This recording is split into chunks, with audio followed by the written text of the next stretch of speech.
Petit tour dans le Sud. Ce mercredi 6 avril, France 3 propose un documentaire sur la cité phocéenne à partir de 21h10, intitulé Il était une fois Marseille. Selon les informations dévoilées par la chaîne, le documentaire va dresser un autoportrait de la plus ancienne ville de France. Si est-il l'occasion de se pencher sur un des atouts de la ville de Marseille qui, au fil des ans, s'est fait une place de plus en plus importante dans la fiction française voire internationale. Avec ses stigmates d'un destin qui ne lui a épargné aucune épreuve, la cité phocéenne sert de décor aux films et séries depuis de nombreuses années, de la saga culte sur Marius, Fanny et César de Marcel Pagnol à Taxi en passant par la célèbre Plus belle la vie. Petit retour sur ces fictions tournées à Marseille. Série impossible de ne pas parler de Plus belle la vie quand il est question de Marseille et des séries qui y sont tournées. La série créée par Hubert Besson est diffusée depuis le 30 août 2004 sur France 3 et, en février 2020, a dépassé la barre des 4000 épisodes. Même si le quartier du Mistral n'existe pas, la ville de Marseille joue un rôle à part entière dans la série et fait clairement partie, pour les fans, de la longue, très longue, liste des personnages. Autre série phare du paysage télévisuel français, Léo Mattei, dont le rôle titre est incarné par Jean-Luc Reichmann. Même si elle n'est pas uniquement tournée à Marseille, la cité phocéenne et ses environs ont accueilli l'équipe de tournage pour de nombreux épisodes au fil des saisons, notamment pour la saison 9 qui vient d'être diffusée sur TF1.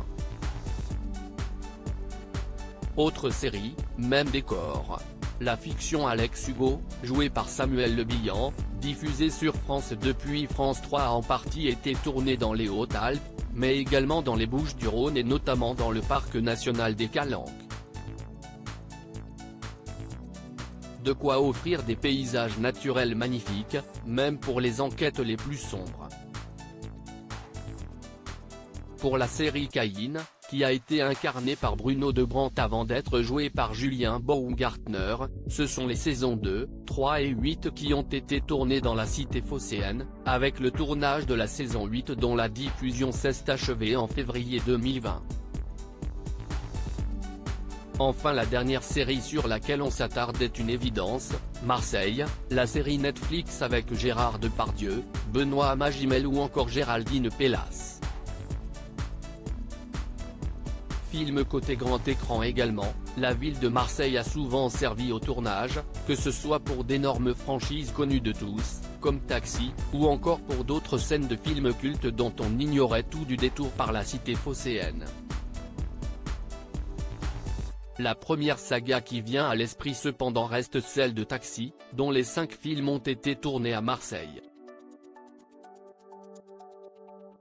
Mais ce n'est pas la seule franchise qui a mis la deuxième plus grande ville de France à l'honneur puisque les films Le Transporteur ont aussi permis à Jason Statham de parcourir les rues de Marseille à toute vitesse au volant de ses voitures. Même ville mais autre ambiance, le film Un prophète de Jacques Audiard est primé au Festival de Cannes en 2009 a, lui aussi, été tourné sur le sol marseillais puisque si est là que se déroule son intrigue.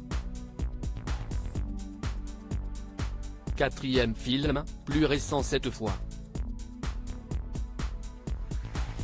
Bac Nord, qui a d'ailleurs été présenté hors compétition au Festival de Cannes 2021 et a été à l'origine de pas mal de polémiques, raconte également une histoire qui se déroule à Marseille. Il s'agit en plus d'une histoire vraie puisque le film réalisé par Cédric Jiménez s'est librement inspiré du scandale autour de la brigade anticriminalité de Marseille lors duquel 18 membres avaient été poursuivis pour trafic de stupéfiants et raquettes. Enfin retour au classique pour parler de Marseille dans toute sa splendeur et l'aura iconique qu'elle a revêtue au fil des ans, notamment en étant le théâtre des aventures de Marius, Fanny et César, les héros de Marcel Pagnol. Cette trilogie qui a fait la célébrité de Marcel Pagnol a démarré avec 2 pièces de théâtre adaptées en film en 1931 et 1932 puis un 3e film adapté pour le théâtre en 1936. C'est notamment ce qui aura permis à Marcel Pagnol de fonder, en 1934 et à Marseille, sa propre société de production et ses studios, faisant de la cité phocéenne une terre d'accueil pour le cinéma pour le siècle à venir. Loading Widget.